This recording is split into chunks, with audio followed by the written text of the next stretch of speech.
Hello, everyone, and welcome to Humans of Moving, a Supermove Original Series. Get ready to crank up the knowledge and excitement because you just landed in the powerhouse of relocation tales. I'm your host, Ryan Marsh, and I'm super excited today to basically bring one of our own, one of our new guys here at Supermove along on the podcast. James Bradley, welcome aboard, my man. How are you? Good, good. Happy to be at Supermove and here. This will be fun. Heck yeah, man. I'm excited. Anytime you can add more movers to the tech side of things, it just kind of brightens things up a little bit and gives that that deeper perspective of what you saw. I mean, you work for, without naming names, sort of say you work for some high power agencies, and you work for some smaller agencies as well. And when I say you got just damn near a decade worth of moving under your belt. So adding your time and my time, man, we've got a lot of time in this industry, and just kind of really looking forward to more or less kind of hearing about your journey. Because that was my biggest thing is going from the moving side of the house over to the tech side of the house. It was night and day in Yep. many aspects, but to me, there was like a lot of similarities. So if you don't mind me asking, man, like kind of, I guess the first question is, yeah, obviously once you're in the moving space, nobody typically leaves, right? And I was kind Yeah. of one of those that like, hey, once you're in, you get the people that feel good, that dealing with the customers and all the different situations, like at some point you had to say, hey, you know what? I think I need to do something different, or I think I can have a bigger impact, or what have you. So, what inspired or motivated you, James, to transition? Man, I hope I don't have a hard time speaking throughout this whole thing. But what what inspired you or motivated you to transition from the moving industry over to the tech side of the house? I'd love to hear the journey. Yeah. So I love sales in general. And as you know, moving sales is very specific. It's obviously it's sales, but there's the estimating and a whole other aspect. It's pretty much completely different. And I've have a lot of friends in sales, and I always hear about tech sales, tech sales, tech sales. And literally just one moment I'm looking for other sales jobs because my company is getting sold. And I see Supermove posted. I was like, Supermove. Like I've heard of them before. I've seen a little bit of the stuff. And I was like, if I could transition to tech sales, which is what I was kind of gearing up to, but then something focused on the moving industry, it was just like a perfect time. They posted like a week earlier, quick interview process. And yeah, happy to be on the team. No, man, we're happy to have you. You've been absolutely you've been 2 months now, I would say, and you're leading, you're paving the way right now. Yeah. So Month coming in. month and month and 5 days. Holy cow, not even 2 months yet, man. It's Yeah. crazy, man. It's been over a year and like 3 months, maybe a year and 4 months, and it feels like I just started today. Like time flies so fast. I mean, hey, at the speed at which these guys operate, things move rather quickly. But I know it's been a short time for you, but any challenges you face basically kind of during this transition period, or like what are the couple hot pieces where you're like, man, I don't know, or I love this, or like kind of walk me through that transition from in seat at a moving company to like highway to craziness in the tech side. Yeah, well, the tech is crazy because now you have so many programs to learn. Salesforce, we use Salesforce. I still don't like it yet. I'm only a little over a month in, Yeah, but it's I just still it. struggle with Salesforce, but what else? Yeah, it's Yeah. hard on the eyes. For yeah, it looks complicated. But at some point you'll get used to everything. But then the other side, and I'm sure you felt the same way. But we've both said the term "join the dark side," right? Even though we love Supermove, It's not but actually dark. yeah, It's well, I say it all the time. Like, I joined the dark side of the house, and I'm going to take over there. But it's not dark, man. It's light. It's airy. The amount of vision that these folks have is just like insane. If moving companies could even adopt like 10% of the way these folks drive, I just can't fathom what it would do to their businesses. But man, sorry to cut you off there. no, I completely agree, and it's crazy too because when you start out, calling people to try to give them information, schedule an appointment, we have the benefit of knowing the personalities of moving companies. Like we've dealt with them. Even though I was in sales and we didn't really dip too much into dispatcher operations, we still heard things. I was still around it. But now, so when we call, it's definitely a benefit to know the industry.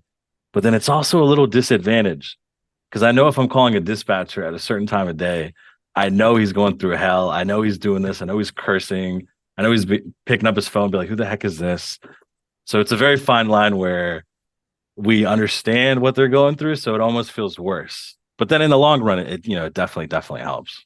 No, man, I couldn't agree with you anymore. I think we were talking the other day, and like, us being both in the sales side of the house, like, right? Like, we know when we call the dispatcher, depending on the time of day, what they're going through, what they're going to say or not say. Are they going to throw their phone off the hook at us, or are they going Yeah. to, like, I don't know, when you catch them? But, I attribute that to, like, as a sales guy, anytime I buy a service, I feel like I'm the biggest sucker, man. Like, the biggest sucker. I don't negotiate price, and you figure, like, I'm super, really good at negotiating, really good, whether it be the partnership side of the house or just getting a really good, deal for our movers, sort of say. When it comes to me and like my personal side, the biggest sucker, like you just put a price tag out there, and if I'm like, gimme, gimme, gimme. Yeah. That's like came around with you, like with you or not, but man, Yeah. I think it's sales because I remember when I was estimating if we're doing like a corporate move or, like a big house, nice job, and they were in sales, I just knew I was going to get the job. Because I feel like salespeople, if you do like a proper pitch and you put in the work and you do your follow up and you stay persistent but not pushy, I think even subconsciously people in sales really is like, you know what? Like I feel this person. Like they're really trying. They're gonna do a good job. So I think the closing rate on salespeople is probably higher than salespeople would like to admit. oh yeah, I'm probably all the 90% getting closed on. I would say it doesn't matter what it is across the board. Some things like, hey, if they're pitching the product or service or whatever, it's good. They're bubbly. They know how to communicate, and they're giving me at least what I would think is a fair and reasonable price, right? Like I'm just signing up. Like let's go. I need the service. Let's go. I don't want to mess around. I don't want to Yeah. take days to go back and forth because I might lose my date.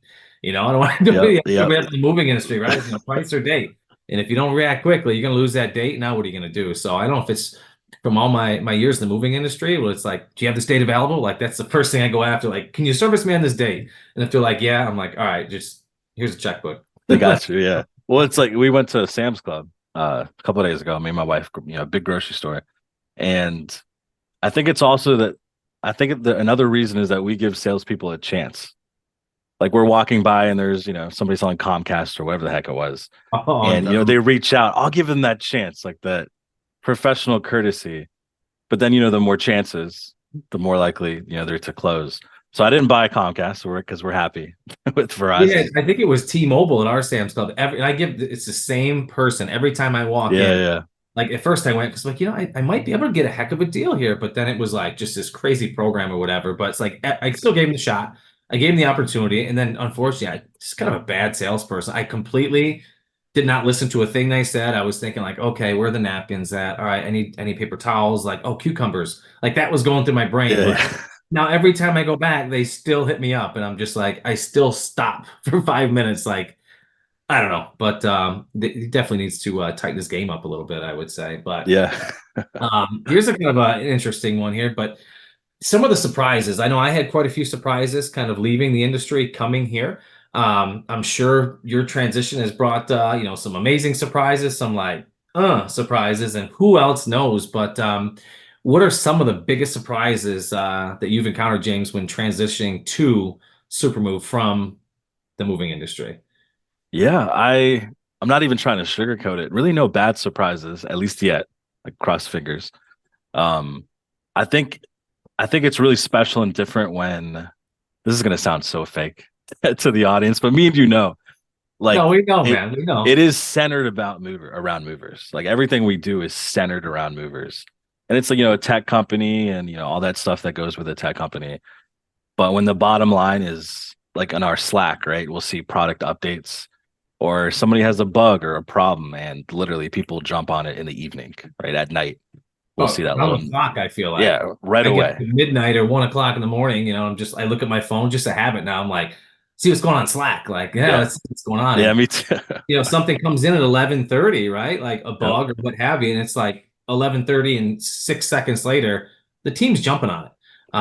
So you make a great point there because I feel like a lot of people, especially when I first kind of got into this side, really just thought I was out there to sell them something. Like, oh, I'm Exactly. a Yep. software guy, another vendor trying to sell, and it's like, man, if you could break down the walls outside around Supermove and just kind of see the people and just how dedicated they are to truly trying to make that moving company and their prospective client just make things so much easier, streamline the whole process, and like we're not just trying to sell you stuff. Like yes, there's a cost for what we a service that we provide, but it's so much deeper than that. I mean, Yep. just how our people care and what they do, not just during the normal working hours, which I don't even know what those working hours are, like 24/7, I would say, Yeah. 7 days a Yeah. week, right? Yeah. But like just they're constantly thinking of how can we make this better? What can we do to streamline this? And basically just make these movers just have more that so they can take care of their customers, but also ultimately give them more time back. Because is one thing I found in this industry, man. It's like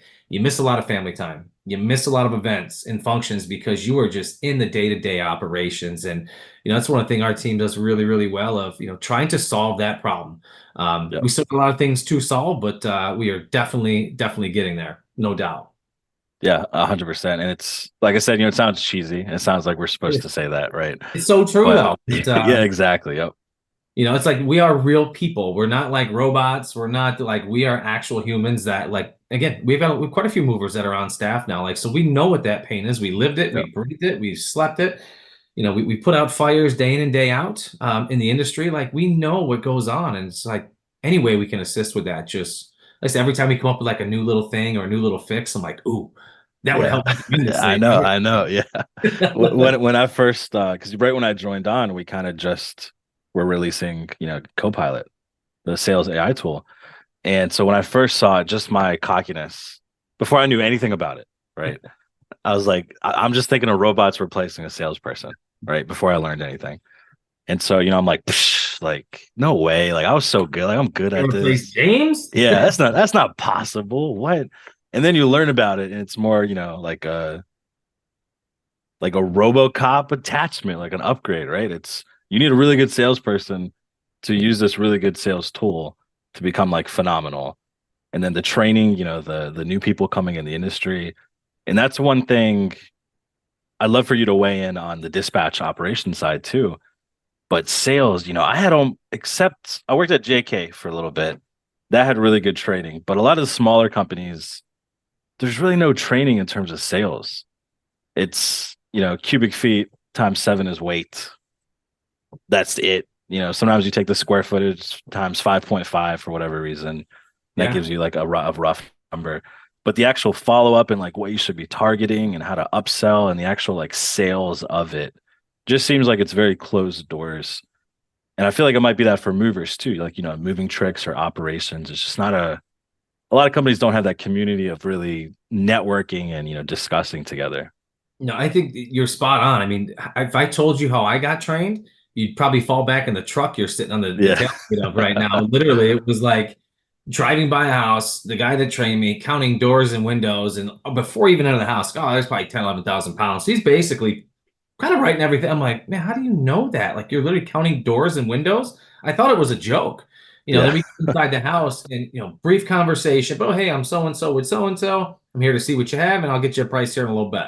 Would just buzz through the house to the point where I had the old cube sheet. I'm like barely could keep up. I'm like on box 4, and he's already 3 rooms down. I'm just Yep. like he finished the whole thing, and I wasn't even done with the bathroom yet. And I'm like, man, like there's got to be. So I want to say I was self trained or taught by any means. I did have a really good general manager when I started off that really kind of broke down the basics of what to look for and how to look for. And again, I don't want to knock him, but he great guy. I still love the guy to death. But just some of those legacy practices, right? Like and it worked. Don't get me wrong, but a lot of the ways I'm just thinking, man, there's got to be a way to do this better. Yep. So I reached out because we were part of the Unigroup family and just started finding out through all the reporting, like who are the top sales reps? And I started shooting emails and making phone calls, most of which went, unanswered, not responded to. But I did get a guy out of St. Louis at the time, worked for A. Mrazek. Great guy, wonderful guy. Kind of gave me his crash course, and he was only a couple years older than me. And it was actually eye opening. Yeah. To hey, this is what I do. This is where I look. This is where I start. This is how the guy had a process. And not only that, he had a hell of a follow up process. But I think a lot of these things today, it's just I want to say order takers because for quite a few years there was so much work out there that it was really just oh okay yeah I'll take it book it Yeah. You're take just taking it. Yeah. Yeah. Yep. you enter in some of the tough years that we've had you just can't be an order taker anymore you've got to be a hunter always got to be hunting always got to be gathering I would say but no great Yeah. point definitely a lack of process Yeah. And I so think I think falling into that, what I love about it is, you're not just selling, you're estimating, right? There's like that trade in it, whatever you want to call it. Um, and some of like the best salespeople are the best estimators because they can get a quote out quickly. They sound confident. They know what they're doing. The client, feels that. But then when you go to think about their specific sales and like the touch points and like the follow ups, usually almost every estimator, like I still call them estimators, didn't have that follow up, especially like the younger recruits, where that's such a strong thing in like general sales Yeah. is that follow up, if you don't get it. But then like what you said, we were spoiled for a few years where you don't want to book us, fine. Like, all right, no, I'm not gonna say this, but we'll Yeah, go on you to the didn't need to next one. follow up. And I hate to say Yeah. this, as a sales, you didn't need to follow up because Yep. basically it was like, hey, take it or leave it, because somebody else they want that date as well. I mean, terrible way. I think Yeah. Yeah. it got the whole industry off kilter a little bit throughout that because it's like now everyone's like follow up, like, I don't have any leads. Like, what do I follow Yep. up on? It's like, well, that lead that came in 2 hours ago, you haven't actioned it yet, have you? You probably should action that within the first 5 minutes of it coming over. That speed to Yep. lead. Again, like, oh man. But another thing is really kind of stuck with me a little bit. I think about it more and more and more and more is, tech industry, moving industry. A lot of people that I talk to at conferences, conventions are like, but it's so different. It's so different. I honestly think there's a lot of similarities in kind of what the tech side does versus what the moving side does. Just obviously different pieces, a little bit different customer. But I'd love to kind of hear your opinion is like, I don't know, what do you think the moving industry and the tech industry like? How are they similar? And also what ways are different? And I'll kind of start off by how I think they're similar is the people behind the scenes, right? The moving people that work at moving companies love people. They want to solve problems. They're just some of the most humble, down to earth, kindest. Like I can go on and on. It's going to sound cheesy, so I'm going to stop. But Yeah. some of the people, and I've made some of the most amazing friendships from movers. But then I look at our team, right, and many other teams. Now we got partnerships kind of all throughout this space. Like our team is very special. Yeah. The team over at Live Switch, very, very special. The team at Relo Solutions, amazing, super special. So like people wise, like we're all in this for the same thing. We want to basically solve problems for our movers. Our movers want to solve the problems for the consumers or prospects, the people that are actually moving. So, and obviously the ways I think we're different is just the speed at which we innovate, which, moving companies are driving that, 24-foot diesel truck, going 30 miles an hour where, your tech companies are in that hot rod or sports car driving Mach 10 down the road, basically just trying to solve as many things as they can as quickly as they can. But love to kind of hear your side on that one, if you don't mind. Yeah. And mine's a little skewed because this, well, I think for you too, but this is the only tech company that I've worked at. Yeah, mine too. So yeah. So what you kind of said is behind the scenes. The one thing I was hesitant about leaving the moving industry, and honestly, I might not have left if I didn't see this opportunity here, was the people. And when you're estimating, there's salespeople that don't give a crap, but they don't generally do that well, right? When you're moving somebody and you're talking to them and they tell you all of the items in their home, and it sounds generic, sofa, coffee table, whatever. But then there's a couple pieces like, oh, this is my great grandfather's mirror, or like this china cabinet was left by my mom who passed away, and all those like little tidbits. It's a very personal thing, Yeah. very extremely personal. And so that was one thing I was gonna miss was that personal aspect of everything.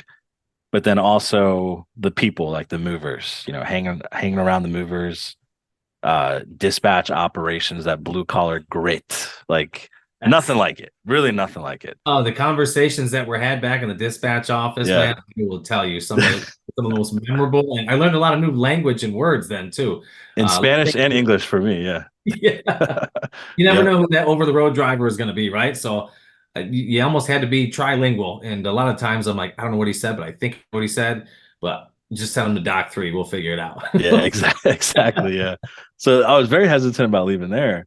But then, and like I said, it sounds cheesy, but when we get here, we're literally helping people that help people, right? Yeah. Like you said, movers are helping them. And not every, some moving companies are about money and all that good stuff. But I'd say the majority, it's a very personal business. They can make more money doing something a lot easier if they can run a moving company, right? In general. So when you see like this, our CEO and like our managers and our kind of top brass in the trenches, like you said, actually doing Flying out stuff. to companies like Yeah. not not even companies that we have, that have our service, but going out just to ask questions, dive in deeper, find out what they're doing, how they're doing it. Like that was very impressive to me to see, again, as you call it, the top brass out there on the streets, beat feet around. Like how can we make this better? Like we Yeah. know it's one thing to hear it. It's another thing when we actually show up with force and basically like, hey, walk us through your day to day. I can't wait to see can't wait to see what pain points you have, but to be Yeah. there in the flesh, to see it, hear it, smell it, and almost like that turbulence. You can see it coming on the radar a little bit, but it's like when you're actually there, boots on the ground, it's a whole different piece. And kudos to our team, 100% for being out in the field, for getting the boots on the ground, and solving problems all day, Yep. every day. Yep. And even when I was brought on, and like I said, we were kind of just releasing the co-pilot. Um, but our CEO Wanjun like asking me questions like, "What do you think about this?" Like based on your experience. And I'm brand new at pretty much the lowest sales position, but he's asking me, messaging me, "What do you think about this? Like, does this make sense?" And then so to feel that comfortable and having so much trust in our moving experience. And by the way, disclaimer: we are hiring more salespeople and we want moving people. So if Yes. anybody's interested, let me know because I think I get a referral. Don't let Ryan know. I Let didn't even aware of a referral program, but guess what? We're gonna go ahead. contact me We're gonna directly. X James out of this one here, folks. And no, send all your referrals to Ryan at supermove.com. I'll make sure they get over to James. But Yeah, forward them over. Yeah, perfect. but I think But this is the cool part, man. Like that's the other thing, I guess. What I kind of miss from the day-to-day piece is like being around the people, seeing the people, smelling the trucks. I always love the smell of diesel gas. It's gonna make me me sound really too. No, weird, I but agree. Yep. it's so crazy how you connect with people. Like we talk all the time. Yep. Um, I just feel like I know you, and it's been a month and 5 days. I'm just like, man, this dude is cool. Like someone I want to show up to Tennessee and have a drink or a pint. Like I just feel like I've known you, and that's Yeah. like the really cool things. Is as much as I miss the day-to-day interaction with people, like I still feel I get that. It's just I'm looking at somebody sitting in the back of a truck rather than like across from the desk from me here. But Yeah. Well, like, I had to keep a little bit of the mover experience here. Yeah. you're gonna get me going with that roll-up door now. I I know. ask the I thought you movers, would have man, what do mentioned they it. think about the roll-up door? It was the clearest picture I could find, Ryan. I get it. I know. I know. It's a good shot. Hopefully, you did your pre-trip before you sat in there today. But we'll. No, but as you'll see, man, like you just the connections that you make through this. Like I've Yeah. made so many friends. I don't even want to talk about how many deals. Like, because to me that's irrelevant. To me, it's like, what type of friendships can we make? How deep can our friendships go? And it's like the more and more events that we show up to, it's just the more and more friends, the more and more comfortable I get with showing up in random places because it's like, oh man, I know this guy. Oh, hey, this guy. It's been so much fun. But one more question for you before we dive into some other things here is, and again, I know it's only been a month and 5 days, but Yeah. looking back that month and 5 days, which in reality, it probably feels like about 6 months to you, I would say at this point. Actually, 10 days. My fault. 10 days. 10 days. A month and 10 days. All right, an extra Yeah. 5 days there. But looking back, like what do you think has been the most rewarding aspect of your transition over to Supermove? And I'll give you a kind of touch piece on mine. Not that it matters by any means, but it's time. I would say is the Yeah. biggest. Like, yes, do I work more than I ever have? Sure. Do I work harder than I ever had? Absolutely, like no doubt. But it doesn't feel that way. Yeah. Um, I think that in like rewarding wise is like if my son has a doctor's appointment at 2 o'clock in the afternoon. Now, as long as I don't have any, major things scheduled day, external meeting, like you go and you get that done. You take care of your family, you take care of your kid, but obviously you get back, you better make sure your stuff's done, right? Yep. So Yep. I think the autonomy to like not have to worry, at least for me, and everybody's different here, but the little appointments or that early, practice that would happen for hockey here and there, that's like I just can't make it, bud. Like I've got to be here to field the calls. I'm gonna be out of town doing estimates because these four didn't want to do virtuals or what have you. So I think just the freedom to roam within the framework, um, and the ability to kind of tap into all the different areas, not just sales, but jump into product and jump into a product meeting. Explore what's going on. Have conversations with our executive team. Like most companies, you don't get that opportunity to sit down and have one-on-ones with your E team, and we Yep. get this opportunity all the time. So, like I think the most rewarding thing for me is like,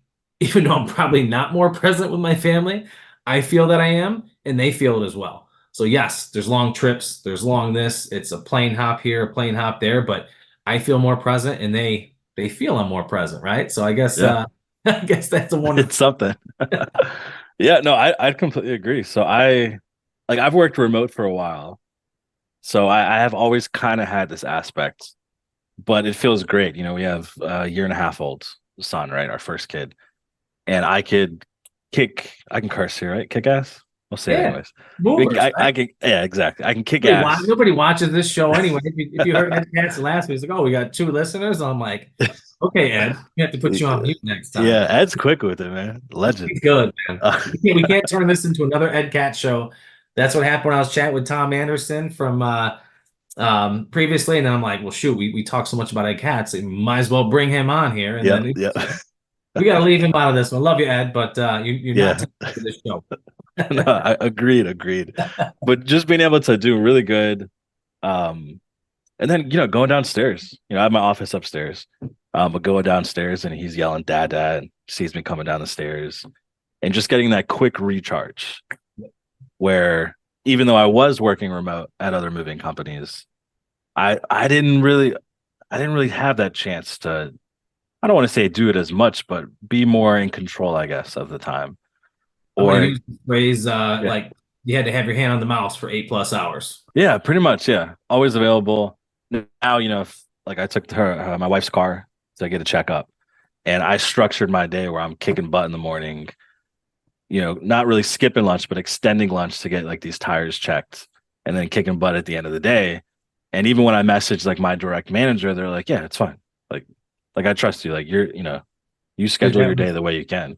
that was the biggest piece of like I remember Yeah, forgetting asking like, hey, I got to take my son here for it's a 30-minute appointment. I promise. They're like, handle your yeah. stuff. They're like, chill. Yeah, Like, what yeah, are you still? I'm like, you don't understand. Like, yeah. you can step into the moving world real quick because if you, Or we, we, you yeah, know, or we've talked about we've talked privately right in the beginning, where I told you like I wake up at like 4:30 in the morning, and my phone no notifications, and I'm like, what's is Supermove still like? Are we in business? Like, what's going on?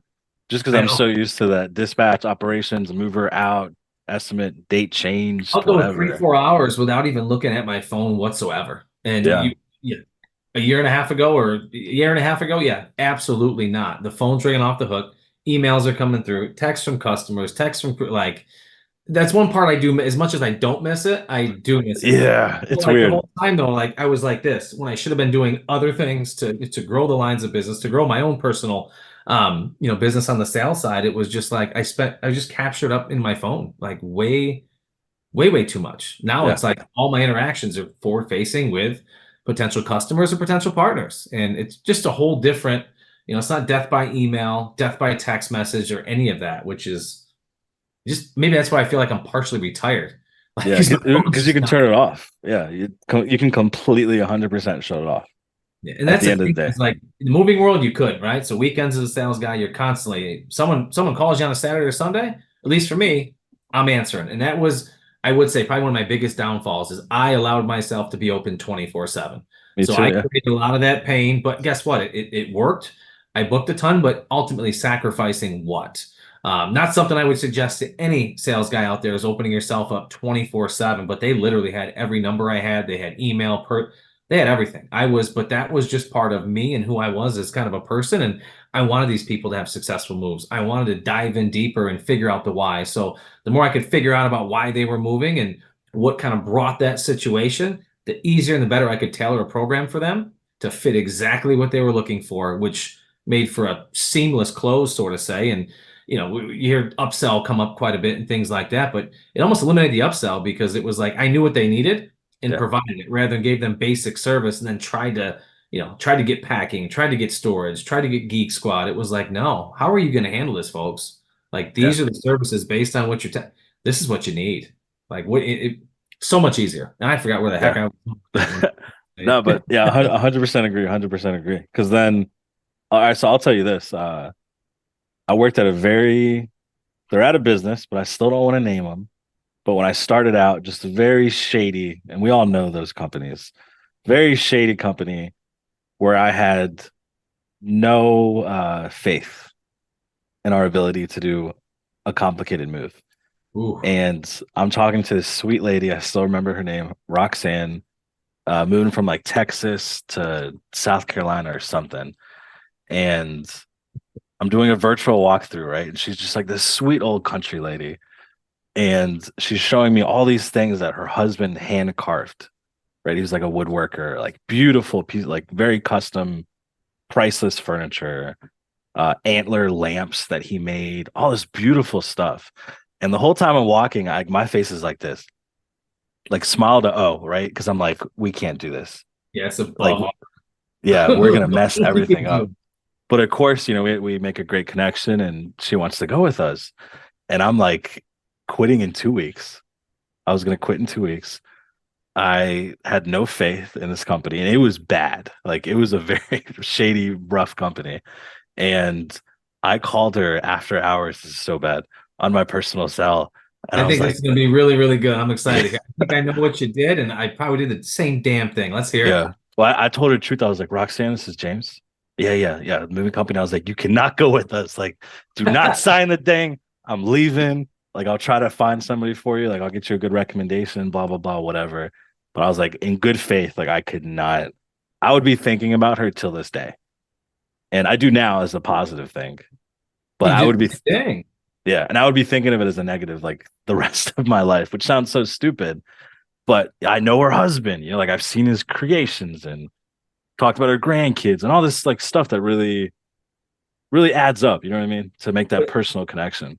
You strike the chord, and again, I think we share very similar, obviously, values. I think we shared a lot of similar, same sales process and things Mhm. because, yeah, I mean, you got a conscience, right? Everybody's got to go to sleep at night, Yeah, and it's one thing to get the sale and get the commission check of whatever it may be, but it's another thing if, this lady's husband's gone, right? All that she has left of him is all his pieces that basically all the pieces to the puzzle, we'll say, yeah, right? So destroying that is destroying her.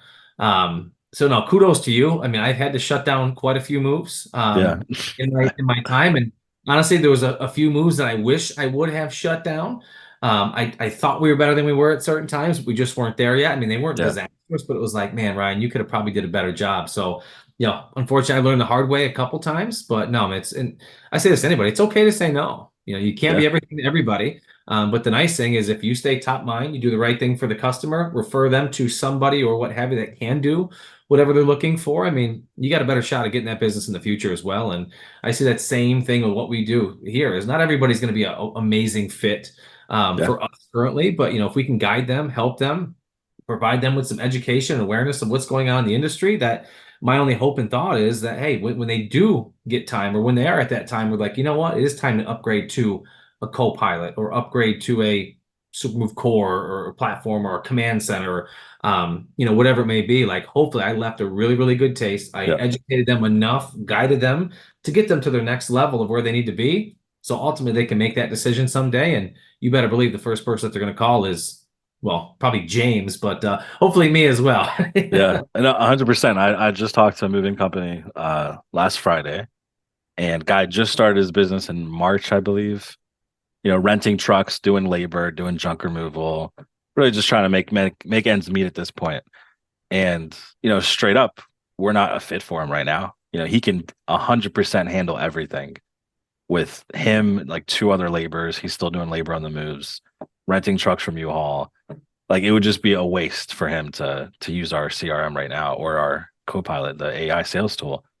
But having like a 20-minute conversation with him, giving him tips that I've seen moving companies do that really took off and things that they probably shouldn't have done, and just him being open and us having a great conversation.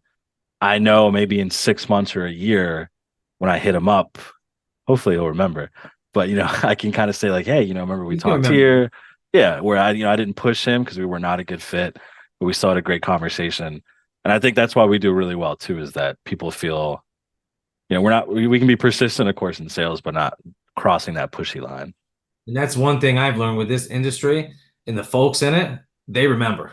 You have a Yeah, good conversation, you drop them a couple nuggets. And my whole thing is you got to give to get, right? So I'm all about I know what I know, and that's it, right? Obviously, I'm trying to learn every day, learn more, what have you. But I just find that if I can give what's up here, get it out to other folks, like they remember that. They're thankful for that. And hey, it's going to work for them or it's not going to work for them. It's just I can give them what I know, have some fun while doing it. And, hopefully that all the conversations and hard work that we're putting in now will lead to, not only us being fruitful, but for the moving companies as well. But I Yep. reached out to that guy right after peak season. So if he hopefully has a real busy peak and he's like, man, I could have used a co-pilot. Man, I could have used, but perfect time to catch him, as you know. But Yep. we're a little bit tight on time here, so I do want to kind of end the show like I do with most, is a couple hot seat questions. Mhm. You got a couple seconds to answer. These are off the cuff questions that obviously you have no idea what's coming your way.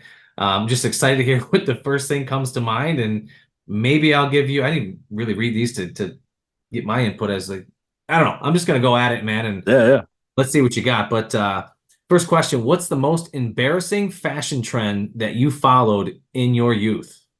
Oh, all right, right off the cuff. Fourth grade, 10 years old, blonde highlights. Oh man, the tips. Now, did you use sun in or did you actually? I didn't do like the 90s frosted tips. I think I was a little too young when that happened, but just I don't know why, like a Reese's peanut butter cup, straight one wave blonde. I thought it looked really good. Oh, I like still a think it probably looked pretty good. I'm what proud was of it. hot at the time, man? I'd say my trend, and this was like I look back because I just found a picture of myself in 10th grade, and I was like, who is that? It was the Tommy Hilfiger baggy carpenter jeans Uh with it tucked in super, super tight. Like, I mean, the shirt was so tight, I don't even know how I was able to breathe. And then the necklace that had like the big ring and then the three small rings, big ring, three small, with like a cross that was like, I don't know, the size of my forehead. I'm like, yeah. parents let me go to school like it was half baggy, half tight. Like, I don't know what the heck I looked like. I did do the frosted tips because it was like that Jay Lachey from NSYNC or whatever his name Yeah, was. yeah, yeah, yeah. Yeah, I want to be like him. No, not now. Second hot seat question. What's a talent you have that most people don't know about? I used to produce music, hip hop specifically, for about 5 years. Yeah. And Like, yeah, yeah.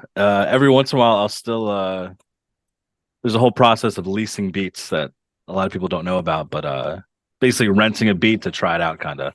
And every once in a while I'll just get like 20, 40, 60, 80 bucks depending on what I was charging at the time randomly. And I'm I'm about to lease the beat and come up use a little bit of Chat GPT and maybe we can come up with a Supermove rap and have you produce the damn. let's do it. That's awesome. I didn't realize you were damn, that's pretty impressive. Now the last one here. This one's a little weird, but what's the most ridiculous nickname you've ever been given and what's the story behind it? So Ridiculous nickname. Hmm. you got Uh, everyone's got I've got like five nicknames. Four of honestly, them. honestly, not too much. Bubba, but that's a very country thing, calling your son Bubba. I call Bubba. my son Bubba now. Um, oh, Chimichanga. James, Jimmy Chimichanga. Dumbest thing ever. A math teacher called my name in school, and we had like a chimichanga for lunch, and I turned around, it fell out. My math teacher called me Chimichanga, and then it stuck for like 8 years. You had a chimichanga would fall out of your backpack or something? No, like my lunch tray. He like yelled my name, and I turned around and just went sliding off.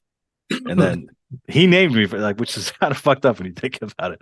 A Chimichanga. teacher. What are some of your nicknames? I got to know this one now. Oh man, I can't honestly. Some of them I probably can't even Say, say. As a kid, it was pick, which turned uh, into pickle. And I used to eat pickles as a kid, and then I got to the point where like I stopped eating pickles, and I got really really picky.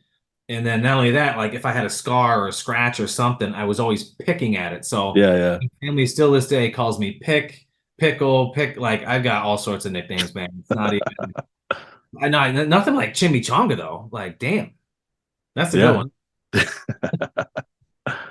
No, like I said, we've got quite a few nicknames, but some of my buddies gave me these over the years. And as much as we're talking to movers and we can be a little what have you, I'm definitely not going to have this thing surface all over social. So we're going to leave that one out. But Yeah. no, man, I greatly appreciate you popping on. Like super excited you're part of the team. It's always good. We got more movers on the team, which is exactly what we need. You're absolutely crushing it. I mean, I feel like you've made more friendships and relationships in this short period of time than anybody else. I can't say company history because I've only been here for a year and a half, but you're lighting it up, and obviously it goes to show. I mean, you have a conscience. You like to sleep at night with a clear mind, and you're doing the right thing. For our customers, and ultimately, which we're still having the impact on the people that we served for all those years. So Appreciate you jumping on. Thanks for answering the hot seat questions. And we're going to kind of roll this one out. And thank you for turning into Humans of Moving. We'd love to have you on our show. If you're a mover, a shaker, or just as passionate about this industry as James and myself are, please shoot us an email. We'd love to have you on the show. You can shoot that over to Ryan at supermove.com. We'll see y'all folks later.